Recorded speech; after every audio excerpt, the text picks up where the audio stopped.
All right, good morning. And it's time for Mental Toughness Monday, and we're excited to have you all here. So thanks for joining us, or thanks for catching the replay. Last week we talked about champions handling fear like a snake charmer, and I would love to hear any thoughts that you had this last week about how you handled any fears that may have come up for you. Did any of you have any fears that came up for you? Yes, I had to speak at the Thanksgiving interfaith thing or meeting, and I thought, well, what am I going to speak about? So I worried about it for several days, and then I thought, well, I have to go back to my childhood and bring up stuff that I already know, and then find some Bible verses, and the audience, the congregation thought that was wonderful. Well, good. Look at So you. Here you are scared, and then you're like, I'm a snake charmer. Good job. Just go and find the resources. And how great was that? Like you already had it in you and you accessed it, stopped worrying about it. yeah, it's the thought of getting up in front of people and that I didn't know because it was Yeah, interfaith. It was all everyone in Pocatello, all the faiths. that's awesome. That's beautiful. Well, Tim was telling me this week about what'd you tell me, hon? Work the problem. Don't make a contingency plan, just work the problem. Yeah. No, it's don't complain about the problem, just work it. Okay. I like not having a contingency plan too. Just figure it out. Yeah, don't Don't worry. complain about the problem. Just work it. Well, okay, you say just don't worry about the what ifs. Just work the problem, right? Yeah. I love it. And Love it. you're never out of the fight too, right? You're never out of the fight. That's true. Keep going. Yep. Don't give it up. Just keep going. Hey, You're not there's done until you're done. Okay, good. All right. Any other thoughts about fear from last week? So I got a hold of my coach and worked through some things so that I could move forward in taking action on a couple of things, and that was really great. I love it. Good work. It's always good to have a coach, and that's a great resource to be able to reach out to whoever your coach is. Reach out and just be like, hey, I need some help. If you don't have a coach, like an official coach, reach out to a friend. You got a whole team here. We're here to help and we want to help you get through your fears, whatever they are. And don't you notice also if someone does call you to help you get through a fear, don't you feel like suddenly you know stuff and suddenly you like have answers to your own questions because somebody called you to talk about theirs and you were like, I'm going to do that too. I'm going to take my own advice on that. I love that. That is awesome. All right. Whoops. Okay, so let's look at this week because this is a good one. So the great ones evolve from fear to love-based motivation. And we're using 177 Mental Toughness Secrets of the World class by Steve Siebold. We're using an older version because that's what we have. Um, so we don't always know if the resources are current, but good information, right? This stuff is timeless. Hey, the quote is by Albert Einstein. Everyone has two choices. We're either full of love or we're full of fear. Ooh, wow. Okay, here we go. Middle class performers are mediocre because they have failed to identify the emotional motivators that burn from within. Upper class performers are full of emotional fire that is usually fueled by the fear of failure. While fear can be a tremendous motivator, it creates a lot of pain and suffering in the process. Operating out of fear and scarcity based consciousness is a playing not to lose strategy. And through the law of attraction, acts as a magnet for additional thoughts of fear and scarcity to enter the performer's mind. These thoughts eventually manifest more fear and more scarcity on the physical plane. The upper class includes some of the most successful people in the world who are also some of the saddest. The fear that propels them to achieve is the same emotion that robs them of their fulfillment. The upper class consciousness is rooted in ego, where the pain of losing is stronger than the pleasure of winning. Because of this fear that this process attracts, the upper class tends to suffer much more than the world class.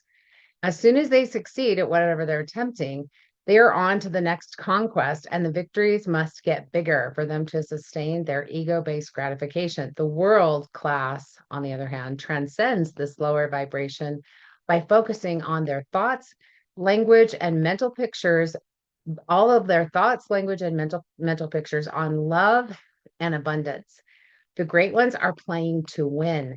And winning to them simply means learning and growing. They literally transcend the addiction to feeling superior to anyone else and for being afraid to lose what they have. Okay, they transcend the addiction to feeling superior to anyone else, and they transcend being afraid to lose what they have. Their dominant thoughts are on their vision for the future, and they pursue it fearlessly. Okay, there's some really good stuff in here. Anybody want to comment? What did you notice? What stuck out to you?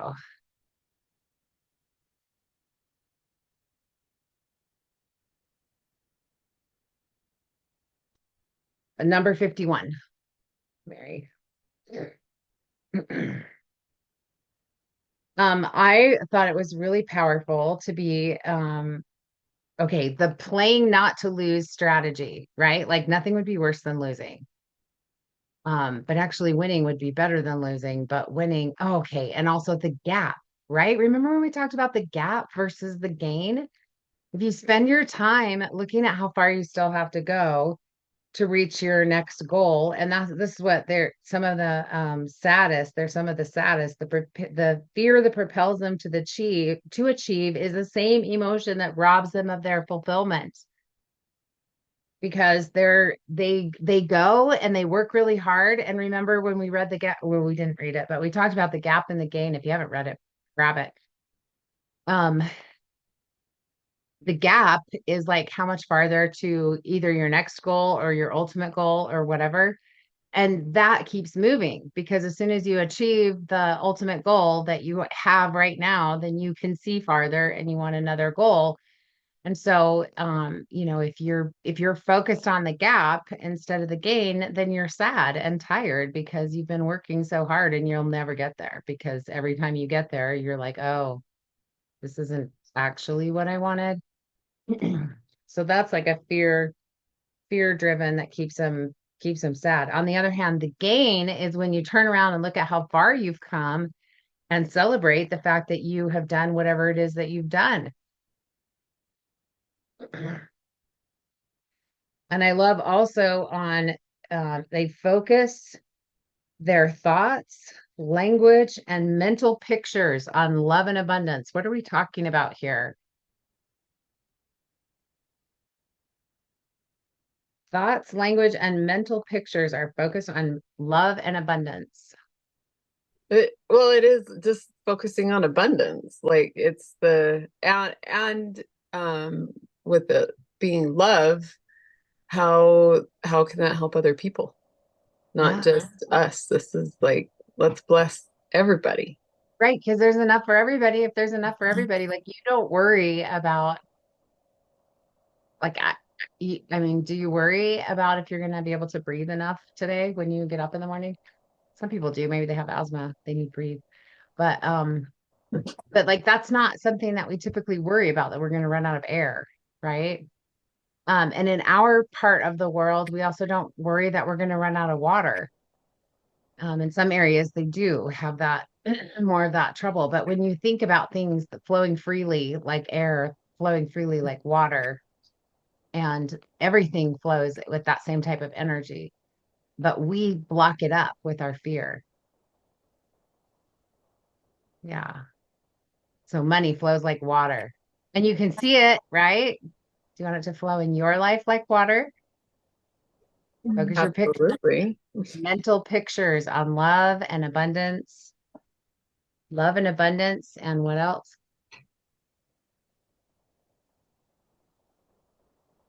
Yeah, keeping your thoughts, your language, and your mental pictures on love and abundance. How do you keep your thoughts on love and abundance? That's a tough one, because even when you say, I can't or I don't know how, that's a scarcity mindset. I mean, of course you can. There's a learning curve to everything that we've done, walking, talking. Yep. We Yeah. also need to focus on the positive of Yes. our thoughts too, rather than staying in the negative. Yes. And it's easy to now you don't want to bury the negative because remember, feelings buried alive never die. So you got to clean that up. But you definitely want to put your info because it's always there. And I've told you the story before, and I'll tell you again because it's such a good story of when I met Becky Rogers and she first taught me how to change my story.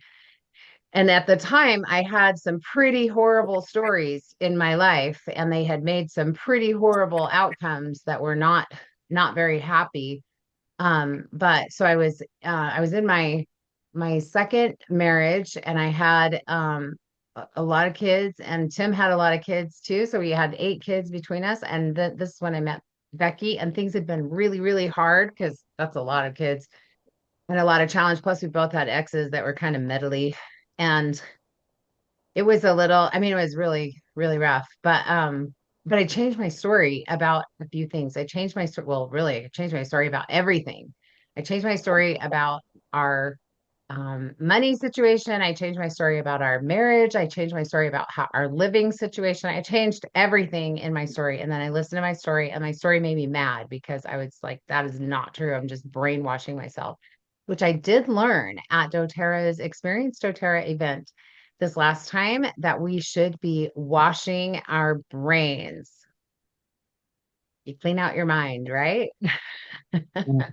And you're going to wash your brain so you believe something new that besides what you have believed, because it's going to create a new life for you when you start believing new things. Well, within 2 weeks of changing my story, and particularly, I mean, lots of things started to change, but within 2 weeks, the fastest thing that started to change was that my kids and my husband started getting along. I couldn't believe it. No one was listening to my story except for me. So what really happened? Because did they all just magically suddenly start listening to my story and then they knew what their expectation for them was? My expectation for them was? No, that did not happen. Guess what happened? My thoughts. My thoughts, because I was telling the story that my kids and my husband were getting along. I started noticing that in my life. That's In what I started fact, to notice. Brenda forbid me from listening to her story. She says, if I'm That's listening to my true. story, you don't come in the room. Yes. I didn't like headphones in my ears. And I was supposed to listen to it when I went to sleep because I was so angry every time I listened to it when I was awake because I was just lying to myself. My coach laughed at me and said, listen to it while you're asleep. Let your subconscious mind figure it out. And so, but my headphones hurt my ears. So I told Tim, I said, I'm going to listen to my story before I go to bed. And if you walk in and my story's still playing, you turn around and walk out. I have no idea if he walked in or not. He didn't, according to him. But I was asleep listening to my story in my sleep. And our whole lives changed after that because I changed my story. I don't know. Tim, did you do any like deliberate story changing or did your stories just change because I was so much better, so much of a No, nicer person? it was all you, honey. I give you all the credit. You change your stories too. No, You I did in other ways, but in this case, this change was all you. Yeah, it was really incredible. And I'm not looking for credit in this. I want you to understand this really clearly for everyone to understand this is that it only takes you to change your life. You do not have to get anybody else on board because you can change your own thoughts and stuff will start happening differently in your life because you changed your thoughts. Even though it's other people, like it was my kids and my husband. They didn't know, they were a part of my story, but they weren't a part of the solution of like, okay, here's what we're going to do, right? It was just me changing my thoughts because that made me notice.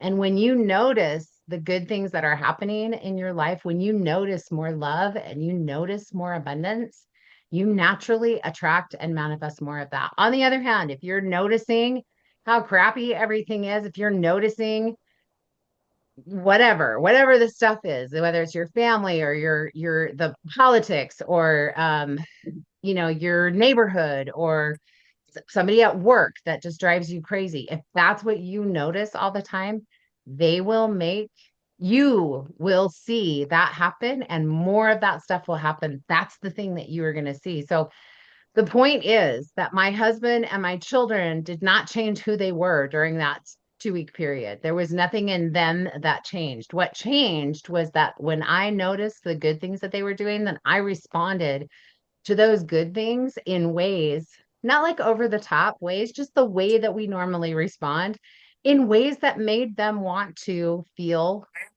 more of that happiness, that family happiness, right? And that was because I changed my thoughts, just me. So you can do this yourself. Mary, tell us. I've been fascinated by this kind of stuff because I've experienced it as well. And it's almost like freaky just going, what? Oh, literally, like I just changed my story.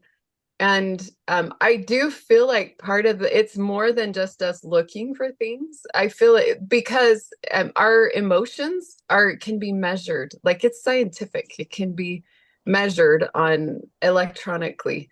And so I so we when we are stuck in thinking about things in a certain way, we're literally holding other people stuck in that as well. Like we're only holding space for them to be a certain way. And so, like you said, if we put that out there, they're going to react to that and say, oh, yeah, that's how I'm supposed to be.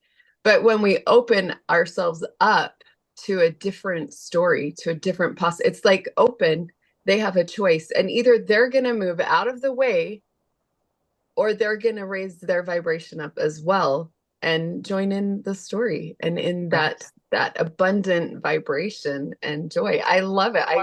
Yeah, it's totally scientific. So I love it. I love it. And that reminds me also, and I can't remember if it was at, I think it was at the emotions coaching, and they gave us a chart of the different emotions and the levels of vibration. yep.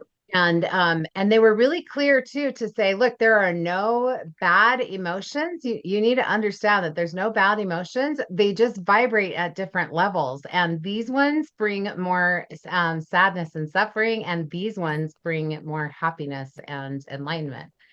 And so you get to choose where you want to vibrate, but it does take practice. I'm not going to say it's just like so easy. It is easy. It's like simple, It but it happens. does take practice. It does, but it does happen pretty fast once we're open to it. And I wanted to share too, Brenda, when I'm having a hard time buying into my story that I want, Yes. I will listen to it or repeat it with a smile on my face, because when we do that, we literally are releasing hormones, happy hormones through our body that will help our body buy into it better. And if we're moving, like I like to do it while I'm either walking on my treadmill or doing other little exercises with a smile on my face, and it might look creepy. I'm like, yay, I'm so happy about all of this. But literally, like then later on in the day, if I am feeling this, oh my goodness, then I can just go, wait a minute, we're choosing a different story here. And it helps to bring back the everything that I'd been working on even from the morning. Yes. So anyway. I love that. And also from the standpoint of oils, like you can use oils in conjunction with all of that. Put your smile on, put your oils on, get your body moving, or put some oils on, go to bed and listen to it in your sleep, Yes. right? Yes. Because whatever way you choose to do it, like change your story because you'll have a much, much better life. So I love that. All right. Any other thoughts about evolving from fear to love-based motivation?